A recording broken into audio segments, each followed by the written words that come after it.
Movement खड़ा करके ना नेताओं का काफिला कहीं निकलने देंगे, ना नेताओं की रैली कहीं होने देंगे। इस बात को याद रखना। इस देश में कोई आंदोलन नहीं होगा, अब इस देश में कोई आंदोलन नहीं होगा। इस देश में अगर बहुजन समाज के लोग कोई आंदोलन करेंगे तो वह आंदोलन होगा सत्ता का आंदोलन, क्योंकि बाबा साहेब अम्बेडकर और मान्यवर कांशीराम साहब ने हमें सत्ता का रास्ता दिखाया था। और जब हमें फूले शाहू पेरियार लड़ाई अम्बेडकर और मान्यवर कांशीराम साहब कहकर गए कि हमें इस देश का हुक्मरान बनना है, बाबा साहेब अम्बेडकर ने कहा कि 21वीं सदी हमारी है, मान्यवर कांशीराम साहब ने कहा कि 21वीं सदी हमारी है। तो जिस सदी में हमारे महापुरुष हमें इस देश का हुक्मरान बनाने का सोच के गए थे, आज हम उस सदी में उस गद्दी से इतने दूर क्यों हैं? 206 वर्दी पहन के हमें घूर के दिखा रहे हो तो राह के दरिया का किनारा भी कभी आएगा, राह के दरिया का किनारा भी कभी आएगा। वक्त अगर अभी आपका है तो क्या हुआ, वक्त तो कभी हमारा भी आएगा और तो बदलेगा। अभी अपने नेताओं को एकजुट करें, मैं करूं शांति से अपने भाषण को देके यहाँ से चला जाऊंगा। मेरा प्रशासन के लोगों से विनम्रतापूर्ण हाथ जोड़ के निवेदन है, हम लोग भारत के संविधान को मानने वाले लोग हैं, हमारे साथियों को अंदर आने तो काहे बवाल करवा रहे हो यार। बीती 15 अगस्त को प्रधानमंत्री के आर्थिक सलाहकार ने भारत के संविधान को बदलने की चर्चा शुरू की अपने एक लेख में। और वो भारत के संविधान को क्यों ना बदले?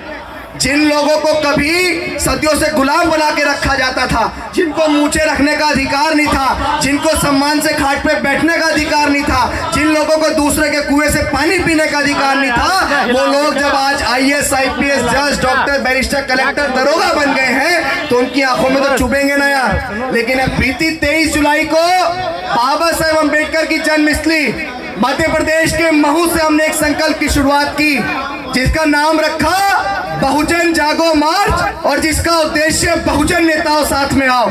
ये बात हम अच्छे से जानते हैं कि बिखर के हम लोग इस देश के हुक्मरान नहीं बन सकते हैं। कितने लोग इस बात को मानते हैं बताओ? सब मानते हैं ना? आज समाज में एक से एक कद्दावर नेता है। हम लोग महाराष्ट्र जाते हैं तो प्रकाश अंबेडकर है, रामदास अठावले है, बिहार जाते हैं तो चिराग पासवान है, तेजस्वी यादव है, हम लोग उत्तर प्रदेश आते हैं तो अखिलेश यादव है। उसके बाद हमारी विरासत को जिसने आगे बढ़ाया, जिसके लोहे को पूरी दुनिया ने माना, आयरन लेडी के नाम से उन्हें जानते आदरणीय माननीय बहन कुमारी मायावती।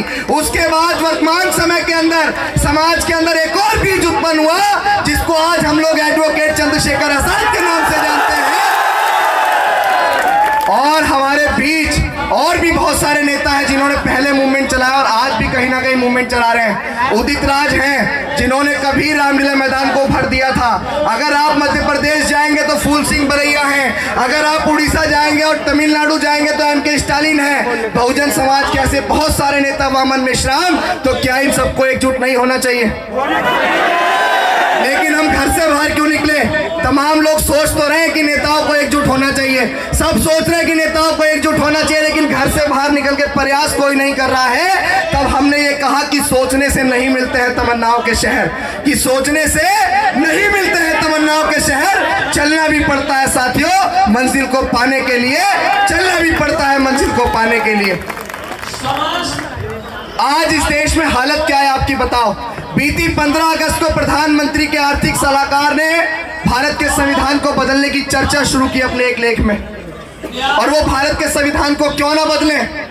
जिन लोगों को कभी सदियों से गुलाम बना के रखा जाता था, जिनको मूछें रखने का अधिकार नहीं था, जिनको सम्मान से खाट पे बैठने का अधिकार नहीं था, जिन लोगों को दूसरे के कुएं से पानी पीने का अधिकार नहीं था, वो लोग जब आज IAS, IPS, जज, डॉक्टर, बैरिस्टर, कलेक्टर, दरोगा बन गए हैं तो उनकी आंखों में तो चुभेंगे ना यार। लेकिन अगर आप अपने बारे में नहीं सोचेंगे तो 7 समुंदर पार से तो कोई नहीं आएगा क्या? और बिखरने के बाद मैं यहाँ इस खुले मंच से कह रहा हूँ, जब हमारा मूवमेंट बहुत बिल्कुल पीक पे मान्यवर कांशीराम साहब 9 अक्टूबर 2006 को गए, मैं किसी नेता का विरोधी नहीं हूँ। मेरी बात को बड़े ध्यान से सुन के और समझने का प्रयास किएगा जो मैं बात कह रहा हूँ। और बीते 4 महीने से मैं एक बड़े संघर्ष को लेकर निकला। माइंड डिस्टर्ब थोड़ा सा इसलिए हो गया कि प्रशासन ने कभी कुछ कहा, कभी कुछ कहा, कभी कुछ कहा। हम तो बाहर थे, लेकिन कोई बात नहीं, आगे पुनः और बड़ा कार्यक्रम करेंगे। लेकिन हम लोग महू से निकले, इंदौर आए, देवास आए, सीहोर आए, सोनकच्छ आए, भोपाल आए, खुरई, ललितपुर, झांसी, डबरा, दतिया, ग्वालियर, मुरैना, धौलपुर, आगरा, हाथरस, अलीगढ़, औरैया, फिरोजाबाद, बुलंदशहर, हापुड़, मेरठ, और उसके बाद गाजियाबाद, और उसके बाद आज दिल्ली के जंतर मंतर पे हम लोग पहुंच गए हैं। क्या खुशी से कोई अपने घर को छोड़ के निकलता है भाई, बताओ? नहीं। 17,000 रुपए का कलेक्शन लेके, जिसको हमारे कॉलोनियों के और हमारे जिम्मेदार साथियों ने, बड़ों ने, जिनमें लोकेश भाई, वीरपाल जी और हमारी कॉलोनी के साथी, सबका नाम लेना उचित नहीं है, उन तमाम लोगों ने 17,000 रुपए का कैश हमें दिया और हम अपने घर से ट्रेन में बैठ के निकल गए। कहाँ? महू नहीं निकले, हम पहुंचे थे रतलाम। और रतलाम पहुंचने के बाद वहां एक साथी है मुस्लिम कम्युनिटी के, दिलावर पठान, उन्होंने हमें बोला था कि भाई हम आपको महू तक छुड़वा देंगे गाड़ी से या ट्रेन से, जैसे भी। हमने कहा ठीक है जी, आप हमें वहां छुड़वा देना।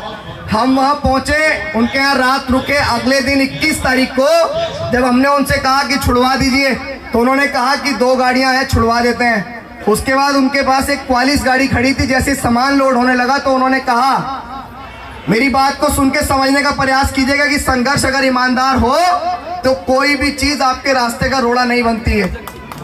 जब हमने वहां से निकले तो उन्होंने हमसे कहा, दिलावर पठान ने, कि अभिषेक एक काम करो, ये हमारी 44 गाड़ी है और ये कुछ दिन में रिटायर हो जाएगी। इस 44 गाड़ी को आप मध्य प्रदेश तक अपनी यात्रा में ही ले जाओ। और उन्होंने हमें अपनी 44 गाड़ी दी, जिसके अंदर हमने अपना सामान लोड किया और वहां से हम लोग महू के लिए, जन्मभूमि के लिए निकल गए, जो वहां से 200-250 किलोमीटर था। शांति बना के रखो। जो वहां से 200-250 किलोमीटर था। हम महू पहुंचे, हमें रात को 10:30 या 11 बजे बारिश बहुत तेज पड़ रही थी। वहां पहुंच के इत्तेफाक ये रहा कि सोशल मीडिया पे थोड़ा सा समाज हमें जानता है, बाबा साहेब अम्बेडकर की पोइट्री करते हैं। तो वहां पे 3 बच्चे थे, जिनमें मुख्य नाम ऋतिक और 2 साथियों का नाम मेरे दिमाग से निकल रहा है।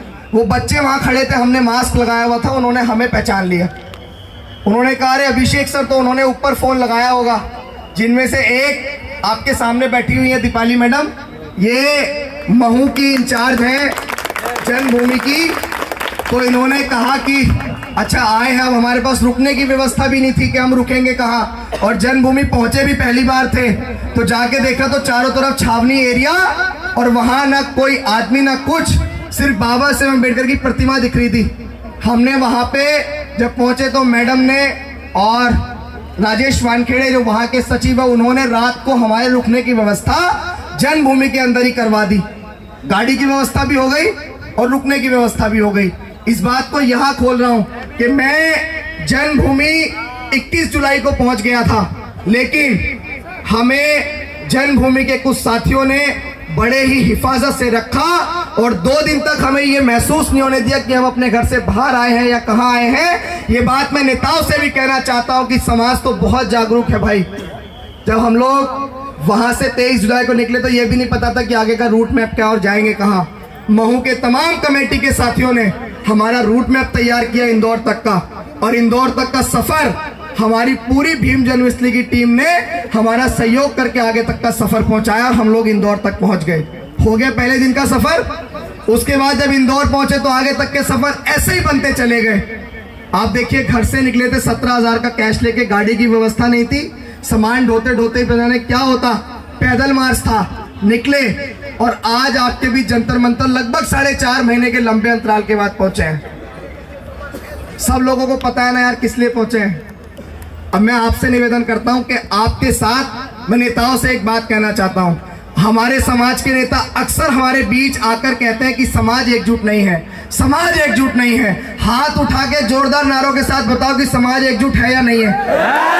समाज चाहता है ना कि मायावती, चंद्रशेखर, उदित राज, वामन मेश्राम, प्रकाश अंबेडकर, रामदास अठावले, जीतन राम मांझी और तमाम बहुजन समाज के नेता एकजुट हो जाए, चाहता है ना समाज।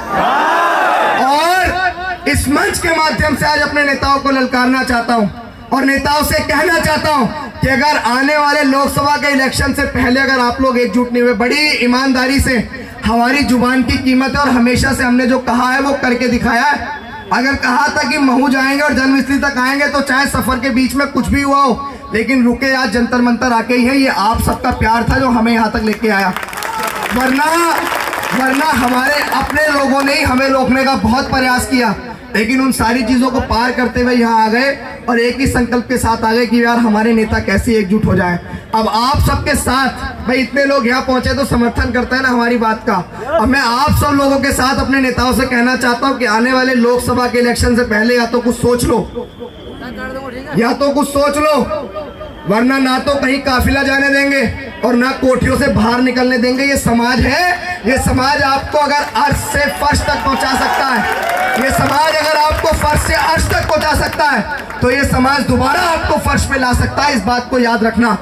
मैं बड़ी ईमानदारी से कह रहा हूं कि अगर हमारे नेताओं ने कुछ सोच लिया और आने वाले लोकसभा के इलेक्शन तक हमारे नेता साथ आ गए तो ठीक है, वाह वाह ये। वरना हम तो बता रहे हैं कि एक अच्छा सा मूवमेंट खड़ा करके, साथियों को खड़ा करके, कैडराइज मूवमेंट खड़ा करके ना नेताओं का काफिला कहीं निकलने देंगे, ना नेताओं की रैली कहीं होने देंगे। इस बात को याद रखना।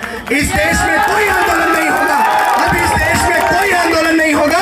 इस देश में अगर बहुजन समाज के लोग कोई आंदोलन करेंगे तो वो आंदोलन होगा सत्ता का आंदोलन, क्योंकि बाबा साहेब अम्बेडकर और मान्यवर कांशीराम साहब ने हमें सत्ता का रास्ता दिखाया था। और जब हमें फूले शाहू पेरियार लड़ाई अम्बेडकर और मान्यवर कांशीराम साहब कहकर गए कि हमें इस देश का हुक्मरान बनना है, बाबा साहेब अम्बेडकर ने कहा कि 21वीं सदी हमारी है, मान्यवर कांशीराम साहब ने कहा कि 21वीं सदी हमारी है। तो जिस सदी में हमारे महापुरुष हमें इस देश का हुक्मरान बनाने का सोच के गए थे, आज हम उस सदी में उस गद्दी से इतने दूर क्यों हैं? 206 वाला बहुमत आज एक सीट पे क्यों है? आज हम इस देश में एक भी सांसद बनाने की औकात क्यों नहीं रख रहे हैं? ये सवाल नेताओं से कौन करेगा? कौन करेगा ये सवाल नेताओं से? भाई हम तो अपने घर को छोड़ के निकल गए और हमारा आखिरी संकल्प यही है कि जब तक हमारे नेता एकजुट नहीं होंगे ना चैन की नींद सोएंगे और ना चैन की नींद अपने नेताओं को सोने देंगे। आप सबके विश्वास के साथ बोल रहे हैं। उम्मीद भी नहीं की थी कि जब जंतर मंतर पहुंचेंगे तो इतना सारा समाज के लोग जो है हमारा साथ देंगे।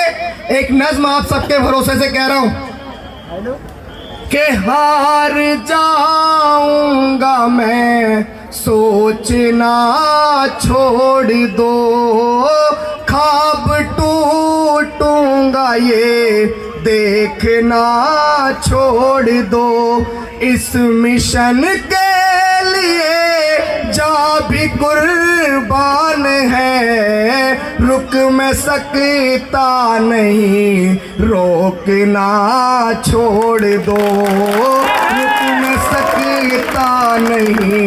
देखो एकता की शुरुआत यहीं से कर देते हैं। ये दोनों मंच अम्बेडकरवादी मंच थे।